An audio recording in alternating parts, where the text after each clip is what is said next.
Hi friends, అందరూ ఎలా ఉన్నారు? బాగున్నారా? నేనైతే చాలా బాగున్నాను. Welcome to Keerthi Mahesh channel. ఈరోజు పూజ సామాన నైవేద్యం వండుకునే గిన్నె అవి తెల్లగా రావాలంటే వంటగదిలో ఉన్న ఒక వస్తువు, ఒక గిన్నెలో వేడి నీళ్ళు తీసుకుని కొద్దిగా నిమ్మకాయ సైజ్ అంత చింతపండు, మీరు సోమానికి తగ్గట్టు చింతపండు అయితే తీసుకోవాలి.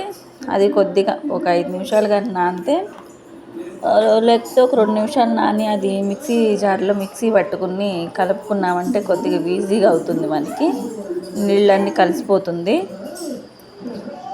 కొద్దిగా అది మొత్తం కలిసిన తర్వాత కలుపుకొని ఆ గిన్నెలన్నీ దాంట్లో వేసుకున్నప్పుడే మనకి కొద్దిగా మురికి అనేది పోతుంది. ఒక 5 నిమిషాలు దాంట్లో నానబెట్టుకుని మనకి పని ఉన్న ముందు రోజు కానీ మనం పని చేసుకున్నప్పుడు కూడా దాన్ని నానబెట్టేసుకున్న ఒక పక్కన అదే ఉంటుంది. చక్కగా ఈజీగా క్లీన్ అయిపోతాయి. చక్కగా ఏమీ ఖర్చు లేకుండా ఇంట్లో ఉండే ఒక చింతపండు ఉంటే సరిపోతుంది. ఓకేనా ఫ్రెండ్స్? ఎలా ఉందో కామెంట్ చేసి చెప్పండి. ఓకేనా ఫ్రెండ్స్? సబ్స్క్రైబ్ చేసుకోండి. అన్నీ ఇలాగే క్లీన్ చేసుకోండి.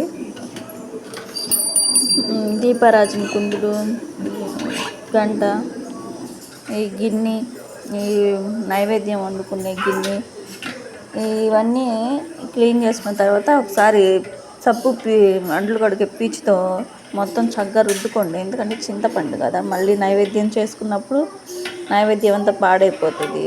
ఆ స్మెల్, చింతపండు వాసన రాకుండా ఉంటుంది.